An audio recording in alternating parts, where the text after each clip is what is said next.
ہم سب نے نہ کبھی کوئی فلم یا ڈرامہ ضرور دیکھا ہوگا جہاں ایک وکیل عدالت میں کھڑا ہوتا ہے۔ ہاں بالکل، وہ روایتی سین۔ ہاں، جج ہتھوڑا بجا کر کوئی فیصلہ سناتا ہے اور وہ وکیل فوراً ڈرامائی انداز میں کہتا ہے کہ میں اس فیصلے کے خلاف اعلی عدالت میں جاؤں گا۔ بالکل ایسا ہی ہوتا ہے، اور ہمیں لگتا ہے کہ قانونی نظام بس ایسے ہی کام کرتا ہے۔ ہاں جی، مطلب کوئی بھی فیصلہ آیا، آپ کو پسند نہیں آیا تو آپ فوراً اپیل کر دیں۔ صحیح بات ہے۔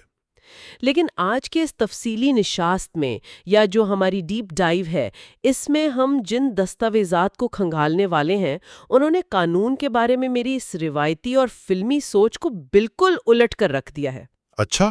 جی بالکل، ہمارے پاس آج جو نوٹس اور حوالے موجود ہیں وہ کسی عام کتاب سے نہیں ہیں، بلکہ ضابطۂ فوجداری 1898 یعنی کوڈ آف کرمنل پروسیجر، جسے ہم عام زبان میں CRPC کہتے ہیں، وہاں سے لیے گئے ہیں۔ یہ تو بہت ہی بنیادی دستاویز ہے ہمارے نظام کی۔ بالکل، اور ہم خاص طور پر اس کے باب 31 کا جائزہ لے رہے ہیں جو اپیلوں کے قوانین سے متعلق ہے۔ اور سب سے حیران کن بات میرے لیے یہ ہے کہ یہ دستاویز 1 صدی سے بھی زیادہ پرانا ہے۔ ہاں، 1898 کا سال۔ مطلب وہ دور جب نہ گاڑیاں عام تھیں نہ ٹیلی فون تھے، اس وقت کا لکھا ہوا ایک مسودہ آج 2026 میں بھی ہمارے پورے نظام انصاف کو ایک خاموش مشین کی طرح چلا رہا ہے۔ میں تو سوچ کر ہی حیران ہو رہی تھی۔ یہ واقعی ایک حیران انگیز بات ہے۔ تو آج ہمارا مقصد اس الجھے ہوئے قانونی تانے بانے کو سلجھانا ہے اور یہ سمجھنا ہے کہ ایک عام انسان کے لیے ماتحت عدالت کے فیصلے کے خلاف کسی اعلیٰ عدالت تک جانے کا راستہ دراصل کتنا سیدھا یا کتنا ٹیڑھا ہے۔ بالکل، یہ جو آپ نے شروع میں فلمی منظر کشی کی بات کی نا، یہ ایک بہت ہی عام غلط فہمی ہے۔ ہم عموماً یہ تصور کر لیتے ہیں کہ انصاف مانگنا اور ہر فیصلے کو چیلنج کرنا ہمارا کوئی پیدائشی یا کائناتی حق ہے۔ ہاں، لگتا تو ایسا ہی ہے۔ لیکن جب ہم قانونی ڈھانچے کے اندر جھانکتے ہیں تو تصویر بالکل مختلف نظر آتی ہے۔ دیکھیں، 1898 کا یہ قانون محض سزائیں دینے کا کوئی ہدایت نامہ نہیں ہے۔ اچھا، تو پھر یہ کیا ہے؟ یہ دراصل ریاست اور شہری کے درمیان ایک بہت ہی محتاط معاہدہ ہے۔ اس قانون کی بنیاد اس حقیقت پر رکھی گئی ہے کہ کوئی بھی نظام غلطیوں سے پاک نہیں ہو سکتا۔ صحیح۔ ایک جج، چاہے وہ کتنا ہی قابل کیوں نہ ہو، بہرحال ایک انسان ہے نا، اس سے شواہد کو پرکھنے میں یا قانون کو سمجھنے میں غلطی ہو سکتی ہے۔ بالکل، انسان ہے تو غلطی کا امکان تو ہے۔ اب اس غلطی کو سدھارنے کے لیے اپیل کا نظام بنایا گیا، لیکن ساتھ ہی اس قانون نے کچھ ایسی دیواریں بھی کھڑی کیں جو نظام کو مکمل افراتفری کا شکار ہونے سے بچاتی ہیں، اور آج ہم انہی دیواروں اور ان میں موجود دروازوں کی بات کرنے والے ہیں۔ تو پھر چلیں سب سے پہلے اس سب سے بڑی اور مضبوط دیوار کی بات کرتے ہیں جس نے مجھے ان نوٹس کو پڑھتے ہوئے سب سے زیادہ حیران کیا۔ کون سی والی؟ اس قانونی دستاویز کا سیکشن 404۔ ہاں، سیکشن 404، یہ تو بڑی اہمیت کا حامل ہے۔ یار، اس سیکشن کی زبان اتنی دو ٹوک ہے کہ پڑھ کر دھچکا لگتا ہے۔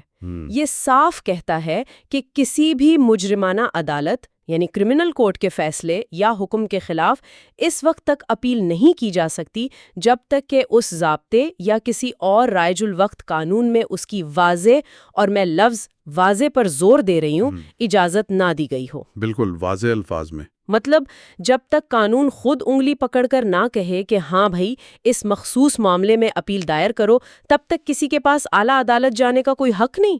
جی، قانون یہی کہتا ہے۔ مجھے یہ بات ہضم نہیں ہو رہی۔ اگر ایک ماتحت عدالت کا جج کسی بے گناہ کو سزا سنا دے اور قانون کی کتاب میں اس مخصوص صورتحال کی اپیل کا ذکر نہ ہو، تو کیا وہ شخص بس ہاتھ پر ہاتھ دھرے بیٹھا رہے گا؟ کیا یہ پابندی بنیادی انصاف کے ہی خلاف نہیں ہے؟ دیکھیں، بظاہر ایسا ہی لگتا ہے کہ یہ ایک غیر منصفانہ اور سخت پابندی ہے، لیکن اس کے پیچھے ایک بہت ہی ٹھوس اور عملی منطق کار فرما ہے۔ وہ کیسے؟ ذرا ایک لمحے کے لیے فرض کریں کہ یہ دیوار یعنی سیکشن 404 موجود نہیں ہے، اور ہر فرد کو یہ کھلی چھوٹ دے دی جائے کہ وہ عدالت کے ہر چھوٹے بڑے فیصلے، یہاں تک کہ مقدمے کے دوران کسی بھی عبوری حکم کے خلاف اعلیٰ عدالت کا رخ کر سکے۔ اچھا، تو اس سے کیا ہوگا؟ اس کا نتیجہ یہ نکلے گا کہ ہمارا پورا عدالتی نظام ایک ہی دن میں مفلوج ہو کر رہ جائے گا۔ ایک معمولی نوعیت کا مقدمہ جو شاید چند مہینوں میں ختم ہو سکتا تھا، وہ دہائیوں تک لٹکا رہے گا۔ کیونکہ فریقین ہر بات پر اپیل کرنے پہنچ جائیں گے۔ بالکل، وہ ہر پیشی کے بعد ایک نئی اپیل دائر کر دیں گے۔ اعلیٰ عدالتیں فائلوں کے اس پہاڑ تلے دب جائیں گی، اور وہ سنگین مقدمات جن میں واقعی کسی کی جان یا عمر قید کا فیصلہ ہونا ہے، وہ التوا کا شکار ہو جائیں گے۔ ہاں، یعنی آپ کا مطلب ہے کہ یہ سارا کھیل نظام کو جام ہونے سے بچانے کا ہے۔ 100% ایسا ہی ہے۔ میں نا اسے کرکٹ کے DRS سسٹم کی طرح دیکھ رہی تھی۔ اچھا، DRS وہ کیسے؟ مطلب کرکٹ میں بھی آپ ہر گیند پر امپائر کا فیصلہ چیلنج نہیں کر سکتے نا، قانون آپ کو صرف 2 یا 3 ریویو دیتا ہے۔ بالکل، ایک حد مقرر ہے۔ لیکن کرکٹ میں تو چلو ایک میچ ہارنے کی بات ہوتی ہے، یہاں تو کسی کی زندگی، کسی کی آزادی کا سوال ہے۔ اگر نظام کو چلانے کی قیمت کسی بے گناہ کی آزادی ہے تو یہ سودا کچھ عجیب سا نہیں لگتا؟ آپ کا نکتہ بڑا اہم ہے، لیکن یہاں ایک باریک فرق سمجھنا ضروری ہے۔ قانون یہ نہیں کہہ رہا کہ غلطی سدھاری نہیں جائے گی۔ قانون صرف یہ کہہ رہا ہے کہ ہر غلطی کو چیلنج کرنے کا راستہ اپیل کا روایتی دروازہ نہیں ہوگا۔ تو پھر کیا راستہ ہوگا؟ دیکھیں، نچلی عدالتوں میں بھی مقدمہ چلانے کا ایک انتہائی سخت اور کڑا طریقہ کار موجود ہوتا ہے۔ گواہوں پر جرا ہوتی ہے، شواہد کو پرکھا جاتا ہے۔ قانون مان کر چلتا ہے کہ نچلی عدالت نے یہ تمام مراحل پورے کیے ہوں گے۔ صحیح۔ سیکشن 404 کا مقصد صرف یہ ہے کہ اپیل کو ایک استحقاق بنایا جائے، کوئی معمولی کارروائی نہیں۔ قانون ان دروازوں کی نشاندہی کرتا ہے جہاں واقعی غلطی کا امکان کسی شخص کی زندگی یا بنیادی حقوق کو ناقابل تلافی نقصان پہنچا سکتا ہے۔ اور وہی وہ مخصوص حالات ہیں جہاں اپیل کی اجازت دی گئی ہے؟ جی بالکل۔ چلیں، اگر دروازے مخصوص ہیں تو میں نے ان نوٹس میں ان دروازوں کو ڈھونڈنے کی کوشش کی، اور یہاں آ کر میرے لیے ایک اور حیرت کا مقام تھا۔ وہ کیا؟ ہم جب بھی کرمنل کیس یا فوجداری مقدمے کا نام سنتے ہیں تو ہمارے ذہن میں بس قتل، چوری، ہتکڑیاں اور جیل کی کال کوٹری آتی ہے۔ ہاں، عام تصور تو یہی ہے۔ لگتا ہے کہ اپیل تو بس وہ شخص کرے گا جسے قید کی سزا ہوئی ہو، لیکن اس قانون کے اگلے کچھ حصے یعنی سیکشن 405، 406 اور 406A ایک بالکل ہی مختلف کہانی سنا رہے ہیں۔ بالکل، اور یہ حصے بڑے دلچسپ ہیں۔ قانون صرف آزادی چھین جانے پر ہی اپیل کا حق نہیں دے رہا۔ مثال کے طور پر سیکشن 405 کہتا ہے کہ اگر ضبط شدہ جائیداد کی واپسی کی درخواست مسترد ہو جائے تو اپیل ہو سکتی ہے۔ صحیح۔ پھر سیکشن 406 میں لکھا ہے کہ اگر کوئی جج کسی شخص سے محض امن قائم رکھنے یا اچھے رویے کی ضمانت مانگے تو وہ بھی اپیل کر سکتا ہے۔ اور سب سے زیادہ ناقابل فہم چیز میرے لیے سیکشن 406A تھی۔ اچھا، اس میں ایسا کیا تھا؟ لت اسے بطور ضامن مسترد کر دے تو وہ ضامن بھی سیشن کورٹ چلا جاتا ہے اپیل کرنے۔ میں سچ میں یہ سمجھنے سے قاصر ہوں۔ کیوں بلا؟ یار، اگر کل کو کوئی مجھ سے کہے کہ عدالت میں میری ضمانت دے دو اور عدالت مجھے مسترد کر دے تو میں تو مٹھائی بانٹوں گی کہ شکر ہے میری جان چھوٹی، میں ایک قانونی جھمیلے سے بچ گئی۔ ہاں، ایک عام انسان تو یہی سوچے گا۔ تو کوئی ضامن جسے ویسے ہی ایک بوجھ اٹھانا پڑ رہا ہے، وہ اپنا پیسہ اور وقت لگا کر وکیل کیوں کرے گا تاکہ وہ جا کر اپیل کرے کہ نہیں بھائی مجھے ہی ضامن بننا ہے؟ یہ واقعی اس قانون کا ایک انتہائی دلچسپ اور گہرا پہلو ہے، اور آپ کی حیرانی بالکل بجا ہے۔ لیکن اگر ہم 1898 کے سماجی تانے بانے کو آج کے معاشرہ پہ رکھ کر دیکھیں تو ہمیں سمجھ آئے گی کہ یہ قانون دراصل انسانی نفسیات کو کتنی اہمیت دیتا ہے۔ انسانی نفسیات اور معاشرتی ساخت نا؟ بالکل۔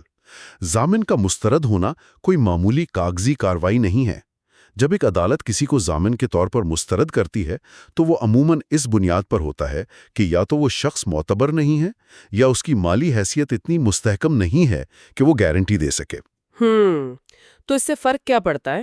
ایک چھوٹے شہر یا قصبے کا تصور کریں جہاں کی مقامی عدالت ایک معزز کاروباری شخص کی دی گئی ضمانت کو یہ کہہ کر رد کر دے کہ ہمیں آپ کی ساخت پر بھروسہ نہیں۔ اوہ، یہ تو واقعی بے عزتی والی بات ہے۔ یہ اس شخص کی دیانت، اس کی مارکیٹ کی ساکھ اور اس کی معاشرتی عزت پر ایک بہت بڑا دھبا ہے۔ یہ ایک قسم کا سرٹیفکیٹ ہے جو کہتا ہے کہ ریاست آپ کو قابل اعتماد نہیں سمجھتی۔ ہاں، اب مجھے سمجھ آیا۔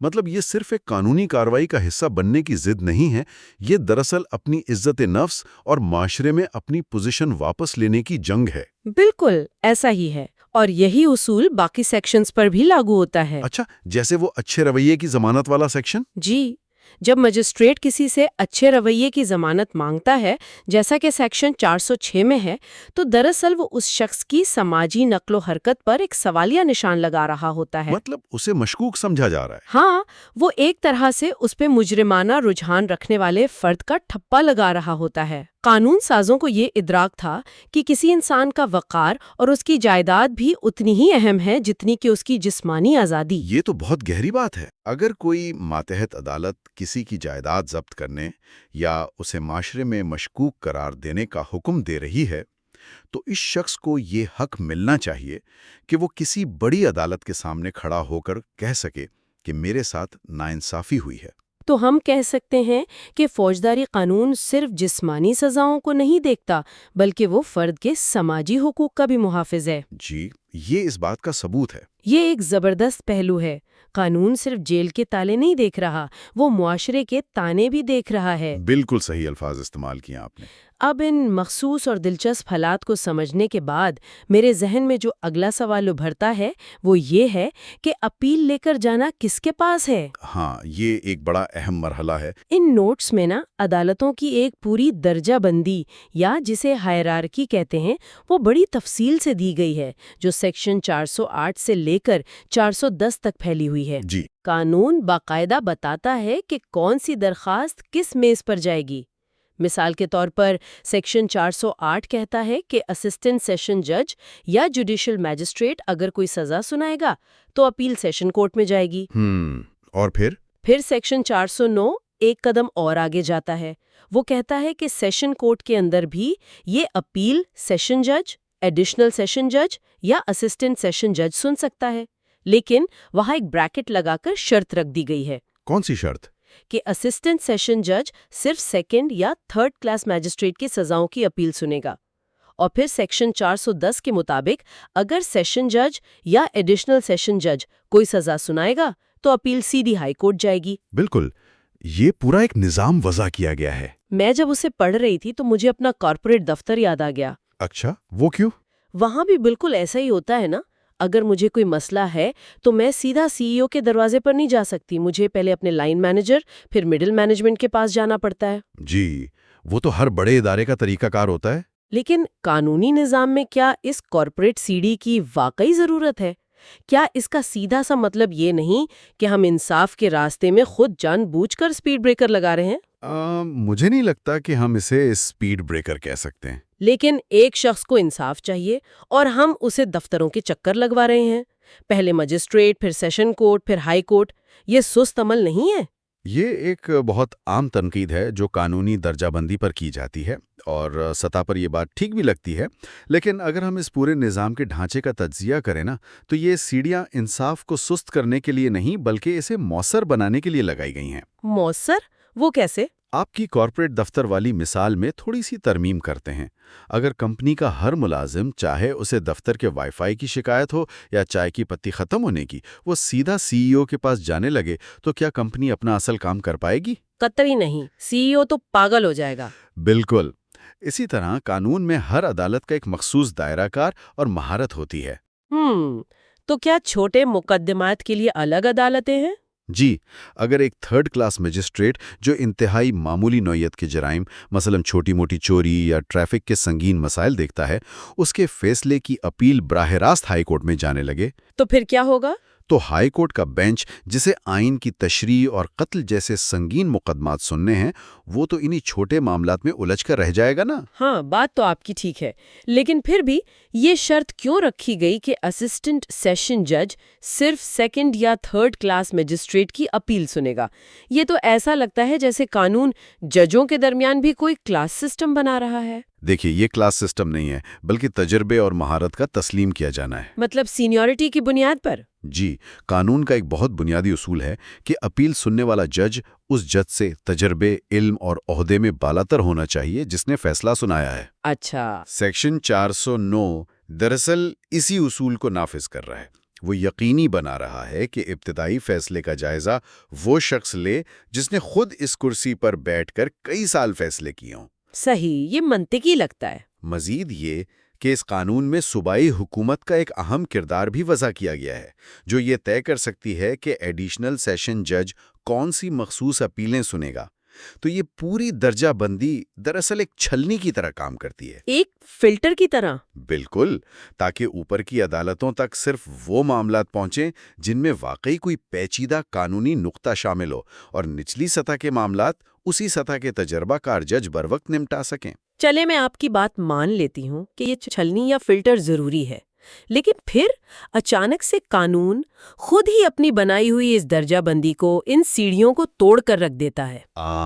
آپ مستثنات کی طرف آ رہی ہیں۔ ہاں جی، ہمارے ان نوٹس میں سیکشن 408 کے اندر کچھ انتہائی حیران کن مستثنیات یعنی ایکسیپشنز موجود ہیں۔ جب میں ان استثنائی شقوں کو پڑھ رہی تھی تو ایسا لگا جیسے اچانک کسی کو قانونی نظام کا ایک ایسا VIP پاس دے دیا گیا ہو جس کی مدد سے وہ بیچ کی تمام سیڑھیاں پھلانگ کر سیدھا اعلیٰ ترین عدالت میں جا پہنچتا ہے۔ یہ VIP پاس والی اصطلاح بڑی دلچسپ ہے نا؟ مطلب سیکشن 408 کے شق بی میں لکھا ہے کہ اگر کوئی اسسٹنٹ سیشن جج 4 سال سے زیادہ قید کی سزا سنا دے تو پھر اپیل سیشن کورٹ میں دائر نہیں ہوگی بلکہ سیدھی ہائی کورٹ جائے گی۔ بالکل، شق بھی یہی کہتی ہے۔ اور اسی طرح شق سی کے مطابق پاکستان پینل کوڈ کے سیکشن 124A کے تحت اگر کوئی میجسٹریٹ سزا سنائے تو وہ اپیل بھی براہ راست ہائی کورٹ کی میز پر جائے گی۔ یہ دو بڑی اہم شقیں ہیں۔ اب ذرا سوچئے، یہ ایک ایسا VIP پاس ہے جو دراصل کوئی بھی انسان حاصل نہیں کرنا چاہے گا۔ ظاہر ہے، کوئی کیوں چاہے گا؟ کیونکہ اس کا سیدھا سا مطلب یہ ہے کہ یا تو آپ کو 4 سال سے زیادہ کی لمبی سزا ہو گئی ہے یا پھر ریاست آپ کے خلاف کھڑی ہو گئی ہے۔ قانون ایسا کیوں کر رہا ہے؟ وہ اپنی ہی بنائی ہوئی سیڑھی کو کیوں بائی پاس کروا رہا ہے؟ دیکھیں، یہ اس پورے مسودے کا شاید سب سے گہرا اور حساس حصہ ہے۔ قانون اپنی سیڑھی اس لیے توڑتا ہے کیونکہ وہ جانتا ہے کہ کچھ معاملات کی سنگینی عام قانونی ضابطوں سے بہت بڑی ہوتی ہے۔ مطلب ان کا وزن عام کیسز سے زیادہ ہے؟ جی، شق بی کی بات کرتے ہیں جہاں 4 سال سے زیادہ کی سزا کا ذکر ہے۔ 4 سال کسی انسان کی زندگی کا ایک بہت بڑا حصہ ہوتا ہے۔ ہاں، بہت لمبا عرصہ ہے۔ یہ وہ وقت ہے جس میں ایک بچہ پیدا ہو کر اسکول جانا شروع کر دیتا ہے۔ جب ایک اسسٹنٹ سیشن جج جو درجہ بندی میں نسبتاً نچلی سطح پر ہے وہ اتنی بڑی سزا سناتا ہے تو قانون کوئی خطرہ مول نہیں لینا چاہتا۔ تو پھر قانون کیا کہتا ہے؟ قانون یہ نہیں کہتا کہ ہم اسی سطح کی عدالت یعنی سیشن کورٹ سے اس کا دوبارہ جائزہ لیں، بلکہ قانون یہ کہتا ہے کہ چونکہ یہاں ایک انسان کی زندگی کے 4 سال یا اس سے زیادہ کا سوال ہے، اس لیے صوبے کی سب سے بڑی عدالت اسے دیکھے۔ یعنی ہائی کورٹ، جس کے ججز زیادہ تجربہ کار ہوتے ہیں؟ بالکل، جس کے ججز اپنی قابلیت اور تجربے کی معراج پر ہوتے ہیں، وہ براہ راست ان حقائق کو دیکھیں۔ اس کا مقصد کسی بھی قسم کی ناانصافی کے معمولی سے امکان کو بھی ختم کرنا ہے۔ سمجھ گئی۔ اور شیخ سی، وہ سیکشن 124A والی بات؟ وہ بھی ایک بہت الگ طرح کا معاملہ ہے۔ جہاں تک میری معلومات ہیں 124A کا تعلق تو بغاوت یا ریاست کے خلاف جرم سے ہے نا؟ ایک میجسٹریٹ اگر اس جرم میں سزا سنا رہا ہے تو اس کی اپیل سیدھی ہائی کورٹ کیوں جا رہی ہے؟ کیا عام عدالتیں ریاست کے خلاف جرم سننے کے قابل نہیں؟ قابل ہونے یا نہ ہونے کی بات نہیں ہے، بات آزادی اور غیر جانبداری کی ہے۔ آپ نے بالکل ٹھیک کہا، 124A ریاست کے خلاف جرم یعنی سیڈیشن سے متعلق ہے۔ تو اس میں مسئلہ کیا ہے؟ دیکھیں، اب ایک عام مقدمے میں 2 نجی فریق ہوتے ہیں، لیکن جب معاملہ 124A کا ہو تو وہاں استغاثہ یعنی مقدمہ دائر کرنے والی اور سزا مانگنے والی خود ریاست ہوتی ہے۔ حکومت براہ راست فریق ہوتی ہے۔ اچھا، تو حکومت خود مدعی ہے یہاں؟ جی، اب ایک ماتحت عدالت کا مجسٹریٹ یا سیشن جج جو انتظامی لحاظ سے کہیں نہ کہیں سرکاری مشینری کے دباؤ کا شکار ہو سکتا ہے، اس کے بارے میں یہ شائبہ پیدا ہو سکتا ہے کہ وہ حکومت کے خلاف جا کر غیر جانبدارانہ فیصلہ نہ کر پائے۔ لوگ انگلیاں اٹھا سکتے ہیں کہ جج پر دباؤ تھا؟ بالکل، 1898 کے قانون ساز اس بات کو سمجھتے تھے۔ وہ اس شائبے، اس خطرے کو ہی جڑ سے اکھاڑ پھینکنا چاہتے تھے۔ تو انہوں نے اسے سیدھا ہائی کورٹ بھیج دیا؟ جی، کیونکہ ہائی کورٹ ایک آئینی عدالت ہے۔ اس کے ججز انتظامی دباؤ سے مکمل طور پر آزاد اور محفوظ ہوتے ہیں۔ اس لیے قانون یہ کہتا ہے کہ جب مدعی خود ریاست ہو تو ملزم کی اپیل براہ راست ہائی کورٹ سنے گی، تاکہ کسی کے ذہن میں یہ خیال تک نہ آئے کہ انصاف کے راستے میں حکومت کا کوئی دباؤ آڑے آ رہا تھا۔ بالکل، یہ دراصل ملزم کو ریاست کی طاقت کے سامنے ایک تحفظ فراہم کرنے کا طریقہ ہے۔ یار یہ بات سن کر واقعی ذہن چکرا جاتا ہے کہ 19ویں صدی کے آخر میں قلم اور دوات سے قانون لکھنے والے وہ لوگ کس قدر گہرائی سے انسانی نفسیات، ریاستی طاقت اور انصاف کے توازن کو سمجھ رہے تھے۔ واقعی ان کی دور اندیشی کمال تھی۔ وہ جانتے تھے کہ کب میجسٹریٹ پر دباؤ آ سکتا ہے، کب ایک عام شہری کے 4 سال اہم ہیں اور کب ایک محض ضامن کی سماجی عزت داؤ پر لگی ہوتی ہے۔ جی، اور انہوں نے ہر چیز کا احاطہ کیا۔ آج کی ہماری اس نشست میں ہم نے سیکشن 404 کی اس مضبوط دیوار سے لے کر ہائی کورٹ تک جانے والے استثنائی راستوں کو سمجھا۔ ہم نے جانا کہ اپیل کوئی ایسا بٹن نہیں جسے جب چاہے دبا دیا، بلکہ یہ ایک انتہائی منظم اور محتاط طریقہ کار ہے۔ بہت منظم اور باقاعدہ اصولوں پر مبنی۔ یہ قانون ضابطہ فوجداری 1898 واقعی انصاف کے ترازو کو برابر رکھنے کا ایک شاہکار خاکہ پیش کرتا ہے۔ بلا شبہ، اور یہی وجہ ہے کہ یہ قانون آج تک کارگر ہے۔ یہ ہمیں بتاتا ہے کہ نظام کی بقا اور فرد کے حقوق کے درمیان وہ باریک لکیر کہاں کھینچنی ہے۔ بالکل۔ ایک طرف وہ عدالتوں کو غیر ضروری بوجھ سے بچاتا ہے تو دوسری طرف وہ کسی کی جائیداد، ساکھ یا لمبی قید کے معاملے میں تمام دروازے کھول دیتا ہے۔ زبردست۔ لیکن اب جب کہ ہم اس گفتگو کو سمیٹنے جا رہے ہیں نا، تو میں ان دستاویزات میں چھپی ایک ایسی چیز کا ذکر کرنا چاہتی ہوں جو بظاہر وہاں موجود ہی نہیں ہے۔ اچھا، وہ کیا؟ وہ بظاہر موجود نہیں ہے لیکن سب سے زیادہ چیخ چیخ کر کچھ کہہ رہی ہے۔ اگر آپ اس متن پر نظر دوڑائیں تو سیکشن 406A کے بعد اور 408 سے پہلے ایک چھوٹی سی سطر لکھی ہوئی ہے۔ آپ سیکشن 407 کی بات کر رہی ہیں؟ جی بالکل، وہ سطر یہ ہے کہ سیکشن 407 کو حذف کر دیا گیا ہے۔ اس کے آگے بریکٹ میں لکھا ہے اومیٹڈ۔ ہاں، وہ ایک خالی جگہ ہے۔ ہم نے پچھلے 15 منٹ میں ان تمام الفاظ، شکوں اور قوانین کی تہیں کھولیں جو ان کاغذات پر سیاہی سے لکھے ہوئے ہیں، لیکن یہ ایک چھوٹی سی سطر جو اس بات کی گواہ ہے کہ یہاں کبھی کوئی قانون ہوتا تھا، یہ بھی تو کوئی کہانی سنا رہی ہے نا؟ یہ واقعی اس پوری دستاویز کا سب سے خاموش لیکن سب سے فکر انگیز پہلو ہے۔ کیونکہ کچھ تو بدلا ہوگا نا؟ بالکل، کسی شک کا قانون کی کتاب سے مٹ جانا یا حذف ہو جانا دراصل اس بات کا اعلان ہے کہ قانون کوئی آسمانی صحیفہ نہیں جو پتھر پر کندہ ہو۔ یہ ایک زندہ، سانس لیتا ہوا اور ارتقائی عمل ہے۔ صحیح بات ہے۔ 1898 میں قانون سازوں نے کوئی ایسی شک لکھی ہوگی جو ان کے دور کے حساب سے ناگزیر ہوگی، لیکن پھر معاشرہ بدلا، ریاستی ڈھانچے بدلے، انصاف کے تقاضوں نے نئی شکل اختیار کی، اور بعد میں آنے والوں کو یہ احساس ہوا کہ اب اس پرانے اصول کی کوئی جگہ باقی نہیں رہی تو اسے ہٹا دیا گیا۔ قانون کی کتابیں صرف ان احکامات کی عکاس نہیں ہوتیں جو ان میں درج ہیں، بلکہ وہ ان اقدار کا بھی قبرستان ہوتی ہیں جنہیں وقت نے پیچھے چھوڑ دیا ہے۔ یہ تو بہت زبردست بات کہی آپ نے، اور بالکل یہی بات ایک عجیب سا، کچھ حد تک بے چین کر دینے والا سوال کھڑا کرتی ہے۔ وہ کیا؟ ہمارے سننے والوں کے لیے ایک سوچنے کی بات ہے کہ آج کی اس تفصیلی نشست میں ہم نے جن قانونوں، جن پابندیوں اور جن راستوں پر اتنے یقین کے ساتھ بات کی، جنہیں ہم آج حتمی اور انصاف کا بہترین نمونہ مان رہے ہیں، کیا کوئی سوچ سکتا ہے کہ آج سے 50، 100 یا شاید 150 سال بعد کیا ہوگا؟ ہاں، یہ ایک بہت گہرا سوال ہے۔